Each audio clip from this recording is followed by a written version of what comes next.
लाडक्या बहिणींचा महायुतीला श्राप लागणार. अंतःकरणातून शाप आल्यावर सत्यानाश. विजय वडेट्टीवार यांचा घणाघाती हल्ला.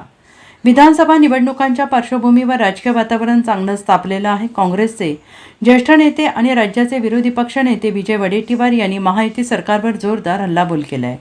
नागपूर येथे प्रसारमाध्यमांशी संवाद साधताना त्यांनी माझी लाडकी बहीण योजना, ओबीसी आरक्षण, वाढती महागाई यावरून सरकारला सडकून धारेवर धरलंय. त्यांनी थेट लाडक्या बहिणींना वाऱ्यावर सोडून दिलेलं आहे असं खळबळजनक विधान केलेलं आहे. लाडकी बहीण योजनेतून तब्बल 80 लाख महिलांना वगळण्यात आलेलं या मुद्द्यावरून वडेट्टीवार यांनी सरकारचा खरपूस समाचार घेतलाय. ते म्हणाले की 80 लाख लाडक्या बहिणी कमी केल्या याचा अर्थ निवडणुकीत वापर झाला. निवडणुका झाल्या, आता लाडकी बहीण तुझा आणि आमचा काही संबंध. भाऊ इकडे बहीण तिकडे. भाऊ खुर्चीवर बसून मजा करून माल दाबून खातो आहे, महाराष्ट्र लुटतो आहे. लाडक्या बहिणींना हवेवर सोडून दिलं आहे. पुढे ते म्हणाले की 80 लाख महिला कमी केल्या, त्यांचे शाप या महायुतीच्या सरकारला लागणार. या महिलांचा शाप मोठा असतो. जेव्हा महिला अंतःकरणातून शाप देते तेव्हा यांचा सत्यानाश झाल्याशिवाय राहणार नाही. तसंच आता गावागावात सत्यानाश करण्यासाठी टपलेली आहे. जेव्हा पुन्हा मतं मागण्यासाठी जातील तेव्हा यांची पूजा केली जाईल.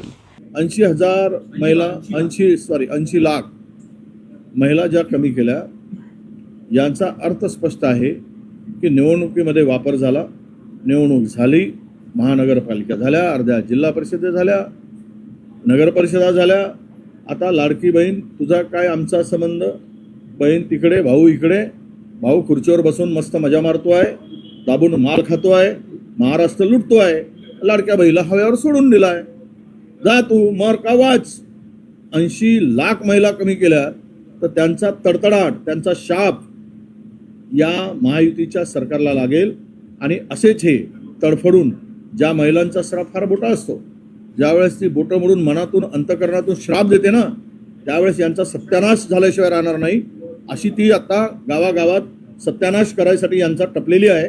ज्या दिवशी जातील निवडणुकीच्या मतं मागायसाठी तर यांची पूजा ती ते करेल. हे जे बनवाबनवी केली, फसवणूक केली लाडक्या बहिणीची, याचं उत्तर सरकारला द्यावं लागेल. Bureau report, SPN Marathi, Mumbai.